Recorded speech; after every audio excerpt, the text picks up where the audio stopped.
नमस्कार, आपके साथ मैं हूं सुमेरा खान। सत्ता के सभी न्यूज मित्रों का स्वागत है। सबसे पहले सत्ते पे सत्ता, यानी 7 खबरें और दिलचस्प जानकारियां।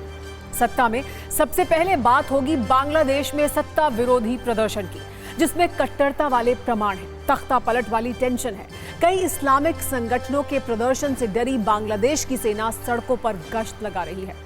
विद्रोहियों पर नजर रखी जा रही है। शेख हसीना को सत्ता से बेदखल करने वाले अब यूनुस सरकार की मुसीबत कैसे बढ़ा रहे हैं, आपको बताएंगे। सत्ता में कॉमेडियन कुणाल कामरा की टिप्पणी पर जारी सियासी टक्कर की भी बात होगी। महाराष्ट्र के सीएम देवेंद्र फडणवीस ने कहा है कि ऐसे गाने पर माफी मांगनी चाहिए। वहीं इस मामले में सरकार एक्शन मोड में है।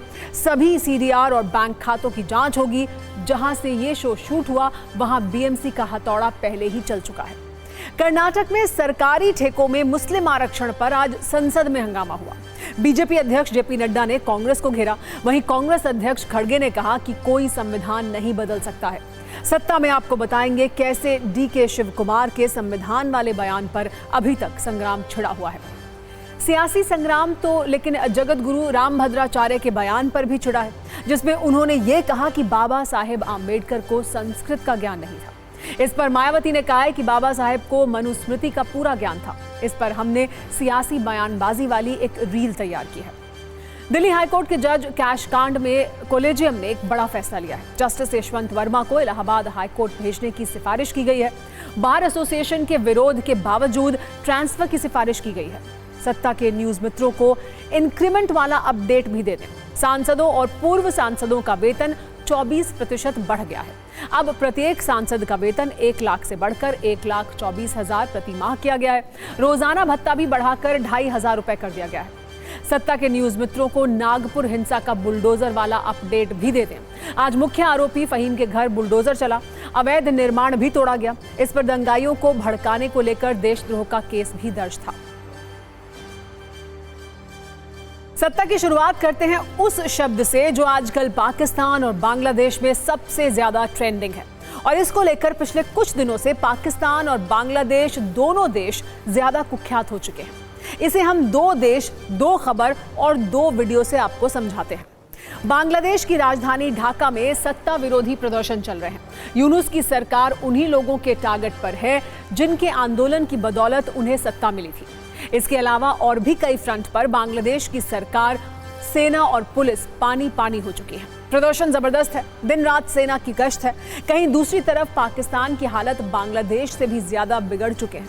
खैबर पख्तूनख्वा और बलूचिस्तान में विद्रोही बहुत भारी पड़ रहे हैं, वो भी इस कदर कि पाकिस्तान की आर्थिक और राजनीतिक स्थिति के बाद अब भौगोलिक स्थिति भी बिगड़ने वाली है। मतलब ये कि खैबर पख्तूनख्वा और बलूचिस्तान पाकिस्तान से टूटने वाला है।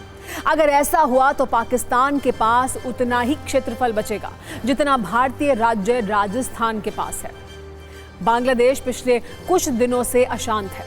वहां शहर शहर, गली गली कट्टरता वाले प्रदर्शन हो रहे हैं। ऐसा लग रहा है कि बांग्लादेश में कोई व्यवस्था नहीं है, कोई नेतृत्व नहीं है, कट्टरपंथियों पर कोई कंट्रोल नहीं है।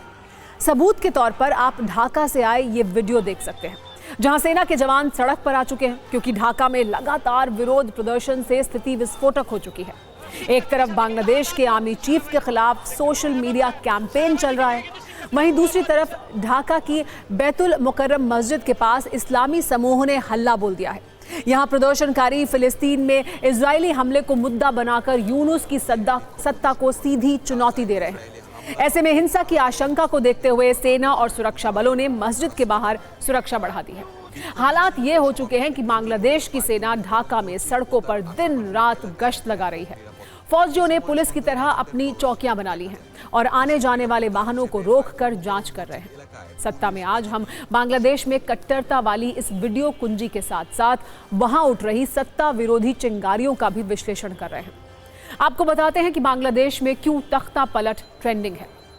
बांग्लादेश में शेख हसीना को बाहर करने वाला छात्र संगठन, जो अब राजनीतिक पार्टी भी है, यूनुस की सत्ता के खिलाफ है। यूनुस की सरकार और यूनुस सरकार की सेना पर गंभीर आरोप लगा रहा है। बांग्लादेश की पार्टी का नाम है एनसीपी, यानी नेशनल सिटीजन पार्टी। इसने ये आरोप लगाया है कि बांग्लादेश की सेना शेख हसीना को एक बार फिर से प्रधानमंत्री बनाने की फिराक में है। एनसीपी के नेता ने ढाका स्थित ढाका विश्वविद्यालय परिसर में संबोधन के दौरान यूनुस की सत्ता को तख्ता पलट वाले संकेत भी दिए। ये कहा कि बांग्लादेश की सेना शेख हसीना की पार्टी आवामी लीग को फिर से लाने की योजना बना रही है। ये भी कहा कि सेना एक परिष्कृत आवामी लीग को पुनर्स्थापित करने का प्रयास कर रही है। इसे रिफाइंड आवामी लीग बताया है। सोचिए इस संबोधन का एक एक शब्द कैसे मोहम्मद यूनुस को कांटे की तरह चुभ रहा होगा। हालांकि एनसीपी के आरोपों पर बांग्लादेश की सेना डिफेंसिव मोड में है। सेना की ओर से यह कहा गया है कि यह हास्यास्पद है और ये मनगढ़ंत कहानियां हैं। इनका वास्तविकता से कोई लेना देना नहीं है। लेकिन बांग्लादेश की वास्तविकता क्या है, ये नए नए वीडियो बता रहे हैं। वहां से आ रही नई जानकारियों के आधार पर आप ये समझ सकते हैं कि बांग्लादेश इस वक्त कई फ्रंट पर अंदरूनी लड़ाई लड़ रहा है। जहां तक बात ढाका में हो रहे इस मिलिट्री मार्च की है, तो कहानी यह है कि बैतुल मुकर्रम मस्जिद के पास शुक्रवार को जुमे की नमाज के बाद कई इस्लामी समूहों ने विरोध प्रदर्शन किया था। इनका आरोप है कि फिलिस्तीन में इजराइल मुसलमानों पर हमले कर रहा है और यूनुस की सरकार कुछ नहीं कर पा रही है। ढाका में प्रदर्शनकारियों की भारी भीड़ के चलते बॉर्डर गार्ड बांग्लादेश के जवान भी तैनात कर दिए गए थे। बिगड़ते हालात पर बांग्लादेश के आर्मी चीफ को डिविजनल कमांडर्स की बैठक भी बुलानी पड़ी। हालांकि सेना का यह भी कहना है कि यह नियमित कार्रवाई है। तख्ता पलट के बाद बांग्लादेश में 7 महीनों में 140 से ज्यादा गारमेंट फैक्ट्रियां बंद हो चुकी हैं। 1 लाख से ज्यादा मजदूर बेरोजगार हो चुके हैं। वो प्रदर्शन कर रहे हैं। बांग्लादेश की कई गारमेंट कंपनियों में मजदूरों का 2 महीने से 14 महीने तक का वेतन बकाया है। मजदूर ईद से पहले बकाया वेतन देने की मांग कर रहे हैं, प्रदर्शन भी कर रहे हैं। सबसे बुरी स्थिति तो यह है कि कंपनियों के मालिक बांग्लादेश छोड़कर भाग रहे हैं। ईद के बाद यहां और भी अधिक फैक्ट्रियां बंद होने की आशंका जाहिर की गई है। BGMEA यानी Bangladesh garment manufacturers and exporters association के सूत्रों के अनुसार 20% ऑर्डर बांग्लादेश से शिफ्ट हो चुके हैं। अब ये ऑर्डर भारत, वियतनाम, श्रीलंका और इंडोनेशिया को मिल रहे हैं। यहां पर यह जानना जरूरी है कि गारमेंट सेक्टर बांग्लादेश की अर्थव्यवस्था की रीढ़ है। ये उद्योग हर साल बांग्लादेश की 84% विदेशी मुद्रा अर्जित करता है। साथ ही ये सीधे 50 लाख और अप्रत्यक्ष रूप से 1.5 करोड़ लोगों को रोजगार देता है। खास बात यह है कि इस उद्योग में महिलाओं की एक बहुत बड़ी भागीदारी है। लेकिन मौजूदा कट्टरता, राजनीतिक अस्थिरता और आर्थिक मंदी वाले संकट ने यहां की पूरी व्यवस्था को हिलाकर रख दिया है। इसका गणित आज शहबाज शरीफ और अपने न्यूज मित्रों को हम आसान भाषा में समझाएंगे, जिसे देखकर पाकिस्तान ये समझ जाएगा कि आने वाले वक्त में उसका क्या हाल होने वाला है। पाकिस्तान में 4 प्रांत हैं: बलूचिस्तान, खैबर पख्तूनख्वा, पंजाब और सिंध। इन्हें मिलाकर पाकिस्तान का कुल क्षेत्रफल 8 लाख वर्ग किलोमीटर से कम है। इसकी भारत से अगर तुलना करें तो अभी का पाकिस्तान करीब करीब राजस्थान, मध्य प्रदेश और छत्तीसगढ़ के कुल क्षेत्रफल के बराबर है। पाकिस्तान के लिए चिंता की बात यह है कि बलूचिस्तान उसका सबसे बड़ा प्रांत है, जो कुल क्षेत्रफल का करीब 44% है। ऐसे में अगर बलूचिस्तान के साथ खैबर भी अलग हुआ तो पाकिस्तान आधे से भी कम रह जाएगा। बलूचिस्तान और खैबर पख्तूनख्वा के बिना पाकिस्तान सिर्फ भारत के राजस्थान राज्य के बराबर क्षेत्रफल का ही बचेगा। यानी पाकिस्तान के पास सिर्फ उसका 43% हिस्सा ही रह जाएगा। शहबाज शरीफ को अब बंटवारे वाले ये बुरे सपने आने भी लगे हैं। यही वजह है कि बलूचिस्तान में आजादी के नारों को गोलियों की आवाज से दबाया जा रहा है। 3 दिन से बलूचिस्तान में बंद का ऐलान है। लोग सड़कों पर हैं। आज़ादी के नारों का शोर सुनाई दे रहा है, लेकिन पाकिस्तान की सेना को यह बर्दाश्त नहीं हो रहा है। अपने हक की आवाज़ उठा रहे लोगों पर फायरिंग की जा रही है, लाठियां भांजी जा रही हैं। बलूचिस्तान में महिलाओं और बच्चों को भी पाकिस्तान की आर्मी गिरफ्तार कर रही है। बलोच आंदोलन का चेहरा बनी मेहरंग बलोच को भी गिरफ्तार कर लिया गया है। लेकिन मुनीर सेना का यह अत्याचार भी काम नहीं आ रहा। और अब उस कॉमेडी की बात जिसमें कंटेंट से ज्यादा आपत्तिजनक कमेंट के आरोप हैं, ह्यूमर से ज्यादा पर्सनल एजेंडे वाले आरोप हैं और व्यंग से ज्यादा विवादित शब्द हैं। इस वक्त महाराष्ट्र में ऐसी ही कॉमेडी पर जबरदस्त क्लेश है, जिसका केंद्र है stand up comedian Kunal Kamra, जिनके एक गाने पर बात तोड़फोड़, बवाल और धमकियों तक पहुंच गई है। दरअसल कुणाल कामरा ने कॉमेडी शो में बिना किसी का नाम लिए एक गीत सुनाया, लेकिन आरोप यह है कि गाने के जरिए महाराष्ट्र के डिप्टी सीएम एकनाथ शिंदे पर ऐसा कटाक्ष किया गया जो शिव सैनिकों को बर्दाश्त नहीं है। इसीलिए हम पहले आपको उस गाने के कीवर्ड्स बताते हैं, जिसे सुनकर बीजेपी के विरोधियों को सियासी गुदगुदी हो रही है, लेकिन महाराष्ट्र में सत्ताधारी दलों का पारा हाई है। एक कॉमेडी शो में कुणाल कामरा ने जो पैरोडी सुनाई उसमें ठाणे का रिक्शा, चेहरे पर दाढ़ी और आंखों पर चश्मे जैसे शब्द हैं जिनका टारगेट एकनाथ शिंदे को बताया जा रहा है। इस गाने में कामरा ने गद्दार, गुवाहाटी और दल बदलू जैसे शब्दों का भी इस्तेमाल किया है। इसके अलावा जिस थाली में खाया उसमें छेद करने और फडणवीस की गोद में बैठने का भी जिक्र है। गाने की वीडियो क्लिप सोशल मीडिया पर वायरल हुई और शिव सैनिकों तक भी पहुंची, जिसके बाद असली बवाल शुरू हुआ। महाराष्ट्र में ऐसी आग लगी जिससे सियासी चिंगारियां उठने लगी। शिवसेना के कार्यकर्ता खार के यूनिकॉन्टिनेंटल स्टूडियो पहुंचे, जहां शो के एपिसोड को शूट किया गया था। वहां शिव सैनिकों ने ऐसा कोहराम मचाया कि चंद ही मिनटों में चमकते स्टूडियो की सूरत बदल गई। शिवसेना के कार्यकर्ताओं ने स्टूडियो में रखी सारी कुर्सियां और लाइट तोड़ दी और मुंबई के खार थाने में कुणाल कामरा के खिलाफ एफआईआर दर्ज कराई गई। इसके बाद महाराष्ट्र में जगह जगह पर कुणाल कामरा के पोस्टर भी जलाए गए। उनके खिलाफ प्रदर्शन शुरू हो गए और अब शिवसेना नेताओं ने ऐलान कर दिया है कि अगर माफी नहीं मांगी तो कुणाल कामरा को हिंदुस्तान में कहीं घूमने नहीं देंगे।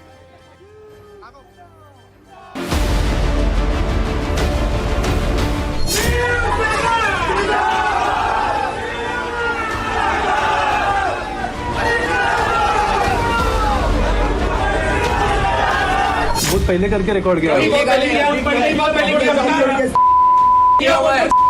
वीडियो और अभी बोलता है कि बहुत पहले गया हूँ। एक घंटा पहले का वीडियो कभी किया बता ना। वो बाहर हम लोग को मारने को अच्छा नहीं है। बता कभी किया, मैं आपको दिखा दूंगा। नहीं हुई बता कभी किया। चल चल चल उठा बैठ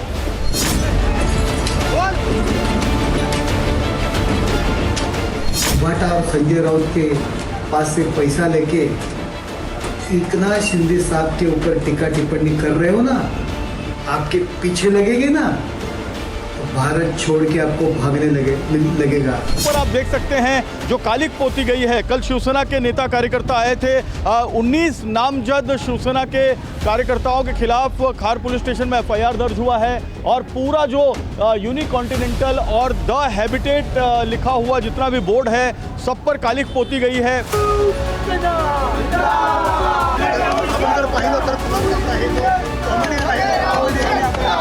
हमने जो नाम दिया है वो कुणाल कामरा तो एक पिट्टू है। इसके पीछे की जो कॉन्स्पिरेसी है, जो लोग इसमें इन्वॉल्व है, उसके प्रूफ और उसके पुराने फोटोज मैंने सब उस कंप्लेंट में साझा किए। इस कंप्लेंट में कुणाल कामरा, संजय राउत, आदित्य ठाकरे, राहुल गांधी, इनसे इनके रिलेशन किसी ने करवाया है ना। वो महाराष्ट्र में नहीं रहता है, महाराष्ट्र की राजनीति पे उसको सिखा के भेजा है किसी ने।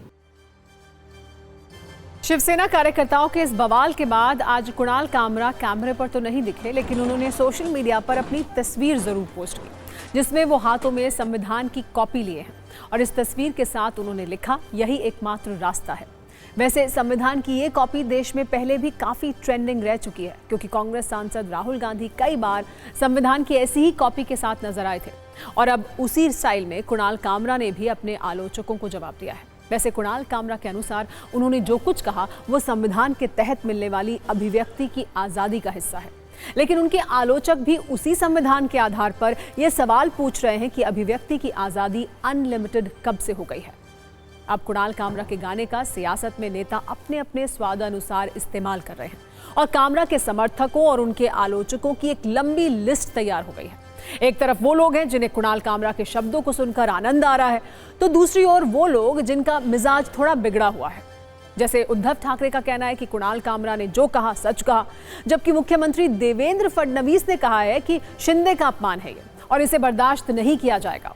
उद्धव गुट के नेता संजय राउत ने कहा कि एक गाने से मिर्ची लग गई, तो डिप्टी सीएम अजित पवार ने जवाब दिया कि किसी को संविधान से बाहर नहीं जाना चाहिए।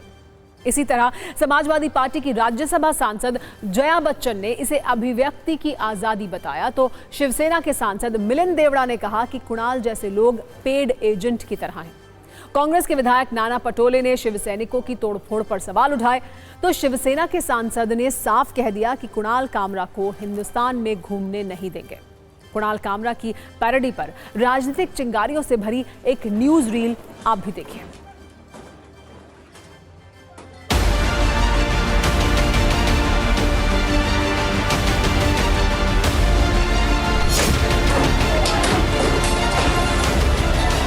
इतने बड़े नेताओं को बदनाम करने का काम अगर कोई करेगा तो मुझे ऐसा लगता है कि उसको सहन नहीं किया जाएगा उस पर जो भी कानूनन कार्रवाई है वो कार्रवाई की जाए। राहुल गांधी का संविधान दिखाकर आप अपने कुकर्मों से नहीं बच सकते। कुणाल कामरा ने मुझे नहीं लगता कुछ गलत कहा है।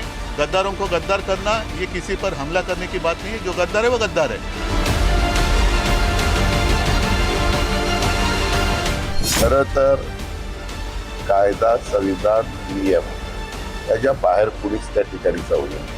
वैचारिक वेगवेगळ्या प्रकारच्या वक्तव्य प्रत्येकाचे असू शकतात। आमच्या पोलीस खात्याला पण वेगळं काही काम, कायदा सुव्यवस्था राखण्याचं निर्माण होणार नाही याची पण काळजी, खबरदारी ही प्रत्येक जबाबदार नागरिकांनी घेतली पाहिजे असं माझं मत। कुणाल कामरा का ऑफिस तोड़ दिया, उसका स्टूडियो तोड़ दिया, ये गुंडागर्दी है।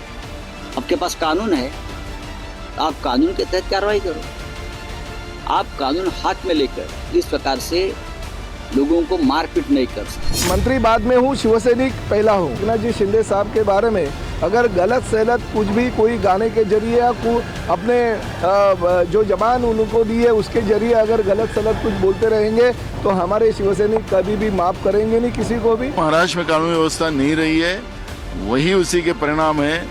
खुद ही सरकार इस तरह की अगर बदमाशी पे आते किसी को तोड़फोड़ करना चाहते हैं तो इसका मतलब है कि महाराष्ट्र को पूरा खत्म करना ये सरकार चाहती है।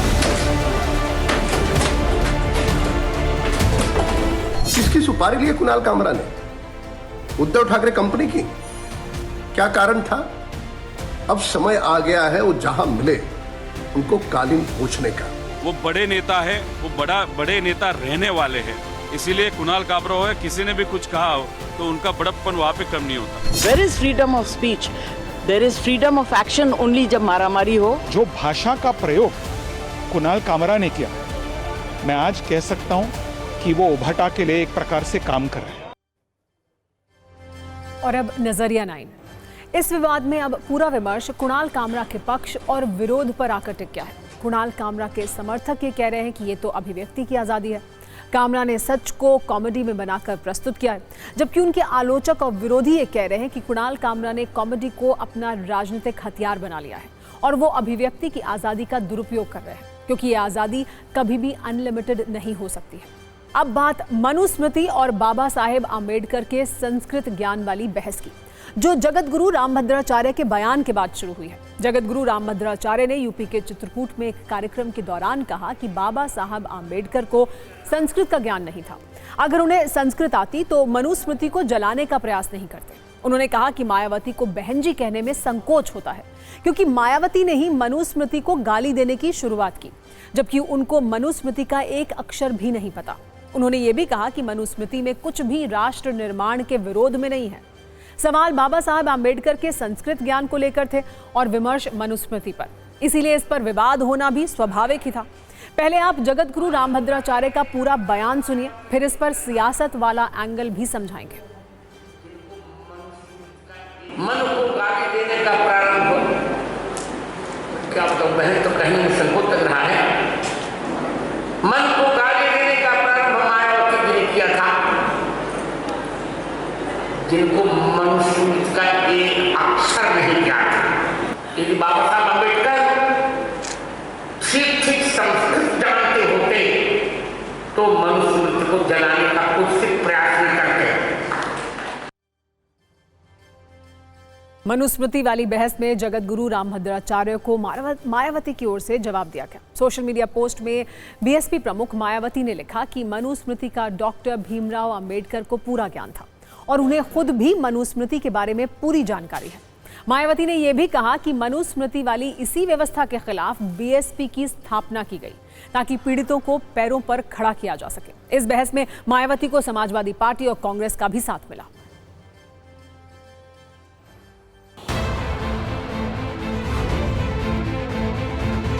देखिए, मैं बहुत स्पष्ट करूँ, मैं किसी को कोई गाली दे इससे सहमत नहीं। सबकी अपनी विचारधारा है, सब अपनी बात है। रामभद्राचार्य जी को इनके बारे में जानकारी लें, इनके बारे में, बाबा साहब की योग्यता के बारे में, संघर्ष के बारे में, कुर्बानी के बारे में और देश के गरीबों को वफादारी के बारे में पहले जान समझ करके तब बाबा को इस बात की बात करना चाहिए। मेरा ऐसा मानना है विवाद का विषय नहीं है, एक गहन चिंतन, अध्ययन, रिसर्च एंड डेवलपमेंट का विषय है।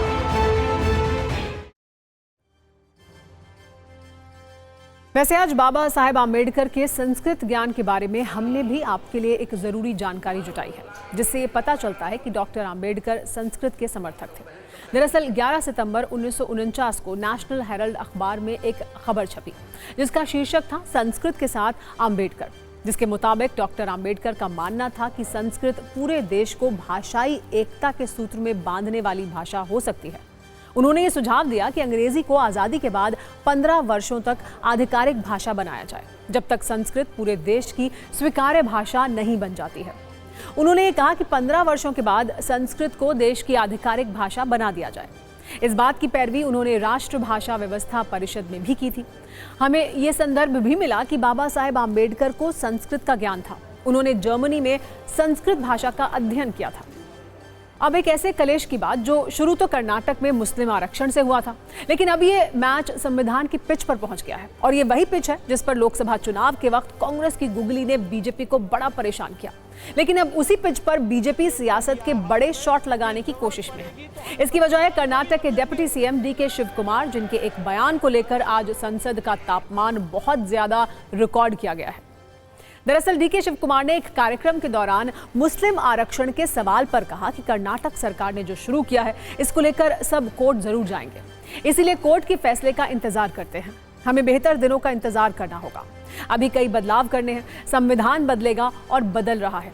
ऐसे में फैसले हैं जो संविधान बदल देते हैं। अब बीजेपी का दावा है कि DK शिव कुमार ने कहा है कि कांग्रेस मुसलमानों को आरक्षण देने के लिए संविधान बदल देगी। आज इस मुद्दे को बीजेपी ने राज्यसभा में उठाया और यह आरोप लगाया कि कांग्रेस ने बाबा साहेब आम्बेडकर के संविधान का अपमान किया है। हालांकि DK शिव कुमार ने ऐसे किसी बयान से साफ इनकार किया है और ये कहा है कि उन्होंने संविधान बदलने की बात कभी नहीं की है।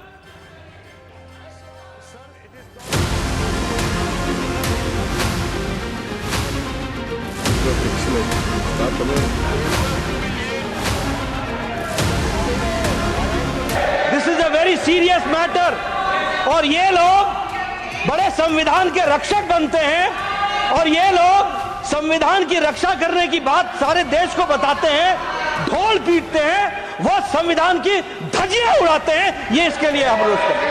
We cannot take this statement lightly because if it was a statement made by any ordinary person, then we can understand, we can reply outside. But since the statement has come from a person who is holding a constitutional position and in a very clear term he has stated that Congress party will provide reservation to Muslim community and for that they will change the constitution of India. Reservation for what? Extremely serious. It is a matter which we cannot tolerate and this is assault on the constitution of India. देश का संविधान जो doctor बाबा साहब अम्बेडकर ने बनाया वो कोई बना नहीं सकता। रिजर्वेशन भी कोई खत्म नहीं कर सकता और उसकी रक्षा के लिए हम कन्याकुमारी से कश्मीर तक हमने पूरा भारत जोड़ो यात्रा की। ये भारत जोड़ो करने वाले I have not said that we are going to change the constitution or not that. Whatever they are quoting is wrong. They are miscarrying it. I will take a breach of privilege on this. I will fight out a case. They are misquoting me. The government in Karnataka is anti-constitutional and now they have crossed all the limits and it is really shame on Congress, shame on the government of Karnataka headed by Siddaramaiah. आज तो बेनकाब हो गई Congress party और राहुल गांधी की चुप्पी है। राहुल गांधी इस बात पे स्पष्ट करें कि एक कांग्रेस पार्टी के डिप्टी चीफ मिनिस्टर का बयान पूरी कांग्रेस पार्टी का है, तो संविधान बदलने की खुद बात कर रहे हैं। Ma'am, रक्कस in Lok Sabha regarding 4% Muslim reserves. Made up their mind that they don't want the house to function. It's been many days now. They find some excuse for that. आप भी जानते हो कि धर्म के आधार पर आरक्षण नहीं है। अब आपको बताते हैं कि आखिर इस क्लेश की शुरुआत कहां से हुई। तो जड़ में कर्नाटक सरकार का एक ऐसा फैसला है जिसे लेकर उस पर तुष्टीकरण वाले आरोप लग रहे हैं, यानी सरकारी ठेकों में मुस्लिम आरक्षण। कर्नाटक सरकार ने 21 मार्च को विधानसभा में Karnataka transparency in public procurement amendment bill 2025 पारित किया। इस बिल में सरकारी ठेकों में मुसलमानों को 4% आरक्षण देने का प्रावधान है। 2 करोड़ तक के सिविल कार्यों जबकि 1 करोड़ तक के माल और सेवा के सरकारी ठेकों में ही मुसलमानों को आरक्षण मिलेगा। इसी को लेकर बीजेपी कर्नाटक सरकार और कांग्रेस पर तुष्टीकरण वाले तीर चला रही है। इस पर बीजेपी के विधायकों ने विधानसभा में जोरदार बवाल भी किया था, लेकिन असल में सरकारी ठेकों में मुस्लिम आरक्षण वाले इस दांव का पॉलिटिकल इम्पैक्ट है। 2011 की जनगणना के मुताबिक कर्नाटक में मुसलमानों की आबादी लगभग 13% है। लोक नीति CSDS का सर्वे ये कहता है कि 2023 के विधानसभा चुनाव में 70% मुस्लिम वोटर्स ने कांग्रेस के लिए वोट किया था। कर्नाटक की कुल 224 विधानसभा सीटों में 40 सीटों पर मुस्लिम समुदाय ही जीत हार का फैसला करते हैं। इसलिए जब सरकारी ठेकों में मुस्लिम आरक्षण देने का फैसला हुआ तो बीजेपी ने एक बार फिर सिद्धरामैया सरकार को घेर लिया। वैसे बात सिर्फ मुस्लिम आरक्षण की नहीं है। जब कर्नाटक सरकार ने 7 मार्च को बजट पेश किया था तब भी बीजेपी ने उस पर सवाल उठाए थे और उसकी वजह भी समझिए। बजट में यह ऐलान किया गया था कि मस्जिद के इमामों को 6,000 रुपए मासिक भत्ता मिलेगा। वक्फ संपत्तियों की सुरक्षा और कब्रिस्तान के विकास के लिए 150 करोड़ रुपए देने का ऐलान भी था। इसके अलावा उर्दू स्कूलों के लिए 100 करोड़ रुपए और अल्पसंख्यक कल्याण के लिए 1000 करोड़ रुपए दिए गए हैं। साथ ही मुस्लिम कल्चरल प्रोग्राम के लिए 50 लाख रुपए, मुस्लिम बहुल इलाकों में ITI कॉलेज, बेंगलुरु में हज भवन का विस्तार और मुस्लिम छात्राओं के लिए सेल्फ डिफेंस ट्रेनिंग देने की भी बात कही गई थी। इसीलिए बीजेपी का आरोप यह है कि कांग्रेस मुस्लिम कल्याण के नाम पर तुष्टीकरण वाला कार्ड चल रही है। इंक्रीमेंट की ऋतु आ गई है। आप में से बहुत सारे न्यूज मित्रों के ग्रुप में इंक्रीमेंट वाली चर्चा शुरू हो चुकी होगी। हालांकि कब होगा और कितना होगा शायद इसकी खबर आपको ना हो, लेकिन इस बीच देश के सांसदों को अप्रेजल लेटर मिल गया है। संसदीय कार्य मंत्रालय ने इसको लेकर अधिसूचना जारी की है। इसके अनुसार सांसदों की सैलरी में 24% वृद्धि की गई है। अब सांसदों का वेतन 1,24,000 रुपए प्रति माह होगा। पहले सांसदों को 1 लाख रुपए प्रति माह मिलते थे। बढ़ी हुई सैलरी 1 अप्रैल 2023 से लागू होगी।